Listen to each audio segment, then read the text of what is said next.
जय माता दी दोस्तों नवरात्रि का शुभारंभ साल 2025 में 30 मार्च दिन रविवार के दिन से हो रहा है। माता दुर्गा की उपासना के लिए इन 9 दिनों में भक्त उनकी आराधना करते हैं और 9 दिन उनके 9 स्वरूपों का विधि विधान से पूजन करते हैं।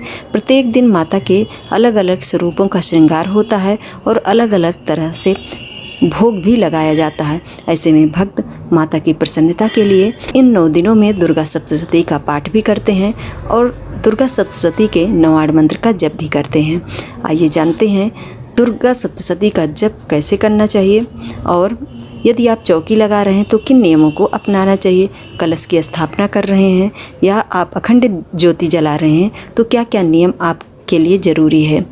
इन नियमों को जान करके ही आप इन सब कार्यों को करिए, अन्यथा आप सामान्य तरीके से भी पूजन कर सकते हैं।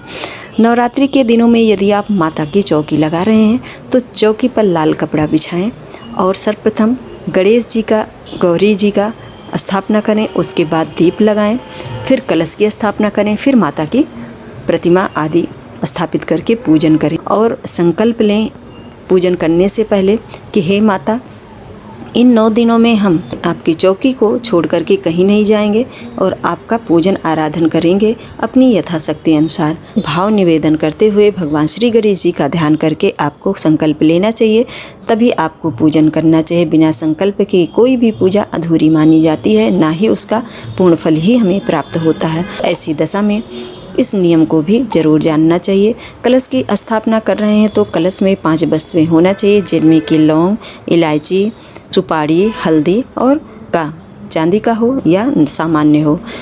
इस तरह से सिक्का डाल करके गंगा जल और शुद्ध जल डाल करके कलश को भर दीजिए। हो सके तो इसमें आपको इत्र भी डालना चाहिए, इससे खुशबू महकती रहती है और पानी में स्मेल 9 दिनों के बाद नहीं आती है। और कलश के ऊपर एक कटोरी रखें, उसमें चावल भर दें, उसके ऊपर आप अपना नारियल रखें। नारियल का मुंह आपके तरफ होना चाहिए, जो आंखें तीनों बनी हैं वो अपनी तरफ ही होनी चाहिए और लाल कपड़ा या पीला कपड़े से आप लपेट दीजिए। इस तरह से ये कलश की स्थापना करने की विधि है कि माता की प्रतिमा यदि आप स्थापित कर रहे हैं तो माँ को एक लाल नई चुनरी जरूर चढ़ाना चाहिए। यदि आप नहीं ला सकते हैं तो पुरानी को भी धो करके चढ़ा सकते हैं। कलावा को आप वस्त्र के रूप में आप चढ़ा सकते हैं। तो इस तरह से दोस्तों ये नवरात्रि के पूजन करने का या चौकी लगाने की विधि है छोटी सी, जो कि हम अपनी योग्यता के अनुसार आपसे शेयर किए हैं। वीडियो आपके लिए हेल्पफुल लगे तो लाइक, शेयर, सब्सक्राइब करना मत भूलिएगा। यहीं पर दोस्तों बात करते हैं कि दुर्गा सप्तशती के पाठ का। दुर्गा सप्तशती का पाठ नवरात्रि के दिनों में विशेष रूप से किया जाता है, परंतु इसके लिए भी नियम हैं। उन नियमों को जान करके ही पाठ आरंभ करें। जैसे कि दुर्गा सप्तशती के 6 अंग के रूप में कवच, अर्गला और कीलक, इसके बाद तीनों रहस्य, ये 6 अंग के रूप में जाने जाते हैं। बीच में 9 मंत्र से आमंत्रित किया जाता है, तब जाकर के जो है पाठ पूर्ण माना जाता है।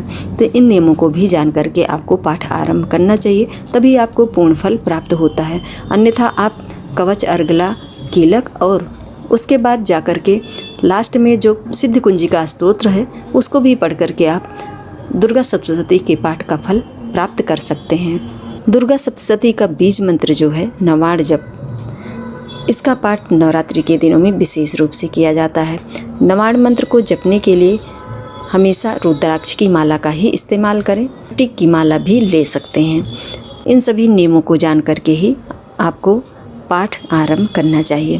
नवरात्रि के दिनों में कंजिका पूजन की भी बात कही गई है। यदि आपको प्रतिदिन एक कन्या मिल जाती है पूजने के लिए तो ये अति श्रेष्ठ माना जाता है। अन्यथा आप नवमी को 9 कन्या पूज करके अपने नवरात्रि व्रत का समापन कर सकते हैं। अष्टमी का पूजन 5 अप्रैल को पड़ेगा और वहीं पर नवमी का पूजन 6 अप्रैल को किया जाएगा। माता की चौकी लगाने के लिए हमेशा पूर्व दिशा का ही चयन करना चाहिए। ऐसे आप चूज कीजिए कि आप जब बैठें पूजन करने के लिए तो आपका मुख भी पूर्व दिशा की तरफ हो। इस बात का भी आपको ध्यान रखना ज़रूरी होता है। कलश और दीपक रखने से पहले आपको आसन जरूर देना चाहिए। आसन के रूप में आप चावल का इस्तेमाल कर सकते हैं। कलश के नीचे चावल रख दीजिए और दीपक के नीचे भी आपको चावल रखना चाहिए।